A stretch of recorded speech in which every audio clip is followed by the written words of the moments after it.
आज हम सीखेंगे जो हमारी एडवांस टेक्नोलॉजी है, पावर स्टीयरिंग जो गाड़ी में लगा हुआ है, वो पावर स्टीयरिंग हमारी गाड़ी में किस प्रकार से काम करता है। इस काम को जानने से पहले हम क्या करेंगे, इनमें इनके पार्ट्स के भागों के नाम जान लेंगे। उससे पहले ये जो आपके सामने जो डायग्राम आ रखा है, ये जो स्लाइड है, ये स्लाइड है पावर स्टीयरिंग के गियर बॉक्स की। इसमें ये सारा ये जो वाला है गियर बॉक्स बॉडी, जो बाहर वाला इलाका है पूरा, ये वाला है गियर बॉक्स बॉडी, ये वाला है गियर बॉक्स इनलेट, यहाँ से फ्लूइड गियर बॉक्स के अंदर इन होता है, और ये वाला है गियर बॉक्स आउटलेट, यहाँ से रिटर्न पाइप से रिजर्वर में जाना फ्लूइड शुरू हो जाता है। ये वाला है प्रेशर गैलरी, और ये है रोटरी कंट्रोल वाल्व। ये वाला सफेद वाला जो भाग है वो है rotary control valve. Rotary control valve का ये वाला हिस्सा है प्रेशर पोर्ट, ये वाला हिस्सा है रिटर्न पोर्ट। ये जो छेद दिख रहे हैं ये दो, ये है रिटर्न पोर्ट। इसके आगे ये वाला आएगा लार्ज स्लॉट। लार्ज स्लॉट के बाद ये जो है, ये जो नीली वाली है, ये है इनपुट शाफ्ट। इनपुट शाफ्ट ये वाला है इनपुट शाफ्ट का फ्लूइड स्पेस। ये है इनपुट शाफ्ट का क्रॉस होल, वार्म शाफ्ट का थ्रो होल, और ये है वार्म शाफ्ट का क्रॉस होल। ये वाला जो भाग है, ये इसको बोलते हैं रैक पिस्टन। ये जो दिख रहे हैं दो, ये इनको बोलते हैं पोपट वाल्व। ये है पोपट valve adjusting bolt.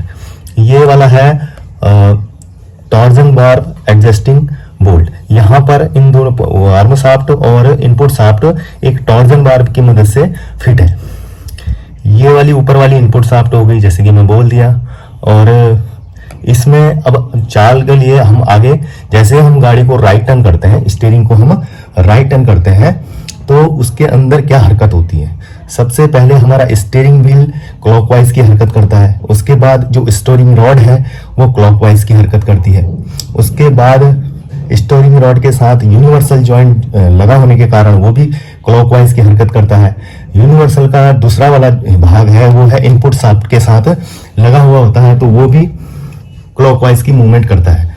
Clockwise input shaft clockwise के साथ वार्म शाफ्ट भी क्लॉकवाइज की मूवमेंट करती है। यहाँ पर एक ट्विस्ट आता है। यहाँ पर जैसे वार्म शाफ्ट इनपुट शाफ्ट के साथ टॉर्जन बार की मदद से फिट होने के कारण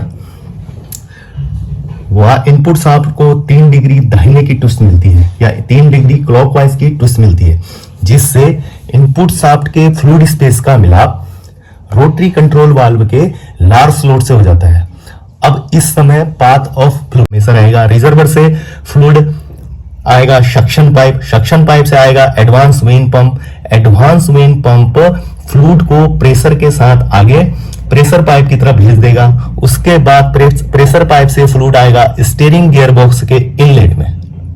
स्टीयरिंग गियर बॉक्स के इनलेट से फ्लूइड आएगा pressure gallery, steering gear box का pressure gallery. Steering gear box के प्रेशर गैलरी से फ्लूइड आएगा रोटरी कंट्रोल वाल्व का pressure port. Rotary control valve के प्रेशर पोर्ट से फ्लूइड आएगा इनपुट शाफ्ट का फ्लूइड स्पेस। इनपुट शाफ्ट के फ्लूइड स्पेस से फ्लूइड जाएगा रोटरी कंट्रोल वाल्व का लार्ज स्लॉट। अब रोटरी कंट्रोल वाल्व के लार्ज स्लॉट से फ्लूइड जाएगा इनपुट शाफ्ट का क्रॉस होल। इनपुट शाफ्ट के क्रॉस होल से फ्लूइड जाएगा वार्म शाफ्ट का थ्रो होल। वार्म शाफ्ट के थ्रो होल से फ्लूइड जाएगा वार्म शाफ्ट का क्रॉस होल। वार्म शाफ्ट का क्रॉस होल से फ्लूइड लोअर चेंबर में भरना शुरू हो जाएगा।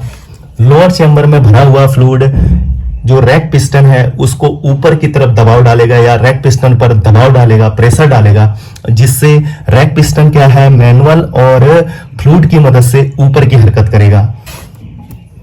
ये देखिए अब जैसे रैक पिस्टन ऊपर की हरकत करेगा, तो जो अपर चैम्बर है, उस अपर चैम्बर में जो पहले से फ्लूइड भरा हुआ, उस फ्लूइड के ऊपर दबाव पड़ेगा, जिससे फ्लूइड रोटरी कंट्रोल वाल्व के बॉटम होल में जाना शुरू हो जाएगा। रोटरी कंट्रोल वाल्व के बॉटम होल से रोटरी कंट्रोल वाल्व का small slot, rotary control valve का स्मॉल स्लॉट से इनपुट शाफ्ट का फ्लूइड स्पेस, इनपुट शाफ्ट के फ्लूइड स्पेस से फ्लूइड जाएगा रोटरी कंट्रोल वाल्व के रिटर्न पोर्ट, रिटर्न पोर्ट से स्टीयरिंग गियर बॉक्स का pressure return gallery, return gallery से आउटलेट और रिटर्न पाइप के आउटलेट से रिटर्न पाइप, रिटर्न पाइप से रिजर्वर, रिजर्वर में जाना फ्लूइड शुरू हो जाएगा और रिजर्वर में जाने के बाद फ्लूइड फिल्टर होगा। और जैसे ही रैक पिस्टन ऊपर की हरकत करेगा, जो हमारी सेलेक्टर शाफ्ट है वो एंटी क्लॉकवाइज ट्विस्ट करेगी। ये देखो, एंटी क्लॉकवाइज ट्विस्ट करने से जो हमारा ड्रॉप आर्म है वो आगे की मूवमेंट करेगी।